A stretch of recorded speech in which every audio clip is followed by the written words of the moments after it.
എല്ലാവർക്കും എൻ്റെ യൂട്യൂബ് ചാനലിലേക്ക് സ്വാഗതം. കോട്ടയം തിരുവാതുക്കൽ നടന്ന ഇരട്ട കൊലപാതകത്തിന്റെ ചുരുളഴി ഇന്റർനെറ്റ് ഉൾപ്പെടെ യൂസ് ചെയ്തതിന്റെ അടിസ്ഥാനത്തിൽ നമുക്ക് ടെക്നിക്കലായിട്ടുള്ള ഡേറ്റ കിട്ടി. രാത്രിയോടുകൂടി തന്നെ ഇയാള് മാള പോലീസ് സ്റ്റേഷൻ പരിധിയിലുള്ള മേലടൂർ എന്ന് പറയുന്ന സ്ഥലത്തുള്ളതായിട്ട് നമുക്ക് ഇൻഫർമേഷൻ കിട്ടിയിരുന്നു. അതിന്റെ അടിസ്ഥാനത്തിൽ നമ്മുടെ ടീം ഇവിടെ നിന്ന് രാത്രി തന്നെ പുറപ്പെട്ടിരുന്നു. രാവിലെ ഒരു 8 മണിയോട് കൂടിയിട്ട് നമുക്ക് കൃത്യമായിട്ടുള്ള ലൊക്കേഷൻ കിട്ടി. നമ്മളവിടെ ചെന്ന് പ്രതിയെ കീഴ്പ്പെടുത്തുകയായിരുന്നു. മോട്ടീവ് നമ്മൾ നേരത്തെ സംശയിച്ച പോലെ തന്നെ നേരത്തെ വിജയകുമാർ കൊടുത്ത കേസിൽ ഇയാൾ അകത്തു പോയിരുന്നു. ഇയാളൊരു 5.5 മാസത്തോളം റിമാൻഡിലായിരുന്നു. ഇയാൾക്ക് ജാമ്യത്തിലെടുക്കാനൊന്നും വേറെ ആരും ഉണ്ടായിരുന്നില്ല. പിന്നെ ഇയാളെ ജാമ്യത്തിലെടുത്തത് കോട്ടയത്ത് തന്നെയുള്ള 2 സ്ത്രീകളാണ്. കോട്ടയം തിരുവാതുക്കൽ നടന്ന ഇരട്ട കൊലപാതകത്തിൽ ബിസിനസ്സുകാരനായ വിജയകുമാറിനും ഭാര്യ മീരയുമാണ് കൊല്ലപ്പെട്ടത്. ഇവർക്ക് 2 മക്കളാണുള്ളത്. ഗൗതം എന്ന മകൻ ദുരൂഹ സാഹചര്യത്തിൽ കൊല്ലപ്പെടുകയുണ്ടായി. 7 വർഷങ്ങൾക്ക് മുമ്പാണത്. അതിപ്പോൾ CBI കേസിന്റെ പരിഗണനയിലാണ്. മകൾ അമേരിക്കയിൽ ഡോക്ടറാണ്. ഈ വലിയ വീട്ടിൽ ഇവർ 2 പേരും മാത്രമാണ് താമസിച്ചിരുന്നത്. പതിവ് പോലെ വേലക്കാരി രാവിലെ വീട്ടിലേക്ക് വരികയും അവിടെ എല്ലാ ദിവസവും വേലക്കാരി വരുന്നത് ബാക്ക് വശത്തു കൂടിയാണ്.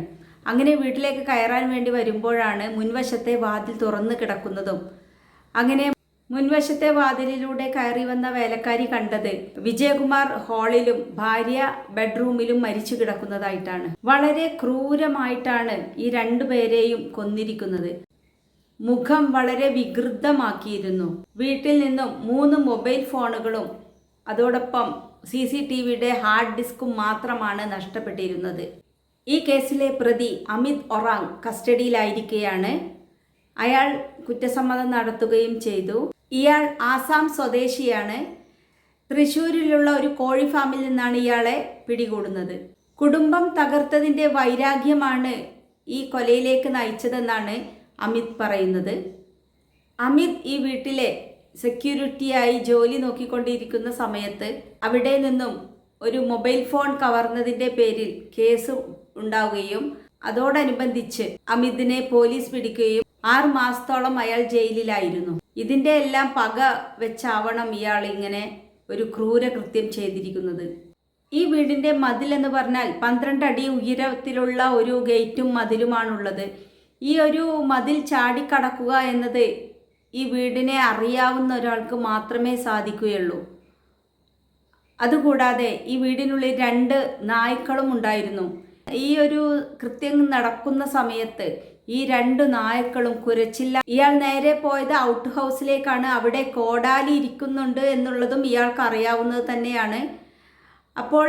അപ്പോൾ തന്നെ പോലീസിന്റെ നിഗമനത്തിൽ ഇത് അറിയാവുന്ന ഒരാൾ തന്നെയാണ് ഈ കൃത്യം ചെയ്തിരിക്കുന്നത് എന്നുള്ള സൂചനയാണ് ഇതിൽ നിന്നും കിട്ടിയത്. മൊബൈൽ ഫോണുകൾ കൂടി കൊണ്ടുപോയിരുന്നു.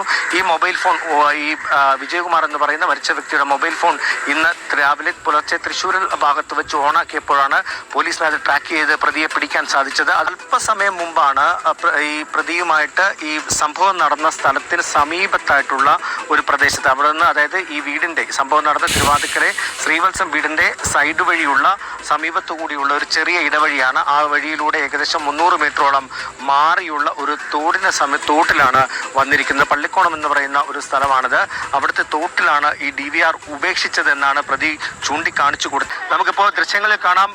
ഗോപി ആ ഡ്രൈവ് കിട്ടിയിട്ടുണ്ട്. ഹാർഡ് ഡിസ്ക് ഒരാൾ അത് എടുത്തുകൊണ്ട് ഹാർഡ് ഡിസ്ക് പുറത്തേക്ക് കൊണ്ടുവരുന്നത് നമുക്ക് കാണാം. തെളിവെടുപ്പിന്റെ ഭാഗമായി നടത്തിയ തിരച്ചിലിൽ ആ ഹാർഡ് ഡിസ്ക്, അതായത് കോട്ടയം തിരുവാതുക്കൽ ഇരട്ടക്കൊലപാതക കേസിലെ പ്രധാനപ്പെട്ട തെളിവായി മാറാൻ പോകുന്നതാണ് CCTV ദൃശ്യങ്ങൾ. ആ CCTV ദൃശ്യങ്ങൾ കണക്ട് ചെയ്തിരുന്ന ഹാർഡ് ഡിസ്ക് തിരുവാതുക്കൽ പള്ളിക്കോണം തോട്ടിലാണ് ഇത് ഉപേക്ഷിച്ചത്. അവിടെ ഇപ്പോൾ നടത്തിയ തെരച്ചിലിൽ ഹാർഡ് ഡിസ്ക് കണ്ടെത്താൻ കഴിഞ്ഞിട്ടുണ്ട്. ഇപ്പോൾ നമ്മുടെ നാട്ടിൽ കൂടുതൽ അന്യ സംസ്ഥാന തൊഴിലാളികൾ വന്നു ചേർന്നിട്ടുണ്ട്. ഇതുകൊണ്ടൊക്കെ തന്നെയാണ് ലഹരിയും നമ്മുടെ ഈ കേരളത്തിലേക്ക് ഒഴുകിയെത്തിക്കൊണ്ടിരിക്കുന്നത്. ഇത്രയും ഒരു ഫിനാൻഷ്യലി സൗണ്ട് ആയിട്ടുള്ള ഒരാൾ എന്തിനാണ് ഇങ്ങനെയുള്ള ഒരു അന്യസംസ്ഥാന തൊഴിലാളിയെ സെക്യൂരിറ്റിയായി നിയമിച്ചത്? ഇതിൽ അവർക്ക് വല്ലാതെ പാകപ്പിഴവ് സംഭവിച്ചിട്ടുണ്ട്. ഇങ്ങനെയുള്ള ഓരോ സംഭവങ്ങളിലൂടെയെങ്കിലും ഓരോരുത്തരും മനസ്സിലാക്കേണ്ടതാണ്, അന്യസംസ്ഥാന തൊഴിലാളികളെ നമ്മൾ അത്രയും കൂടുതൽ വിശ്വസിച്ചുകൂടാ എന്നുള്ളൊരു കാര്യം. ഇതിനെക്കുറിച്ച് നിങ്ങളുടെ അഭിപ്രായങ്ങൾ രേഖപ്പെടുത്തുക. എൻ്റെ ചാനൽ ആദ്യമായി കാണുന്നവരാണെങ്കിൽ ഒന്ന് സബ്സ്ക്രൈബ് ചെയ്യുക. അടുത്തൊരു വീഡിയോയിൽ കാണുന്നത് വരെ ബായ്.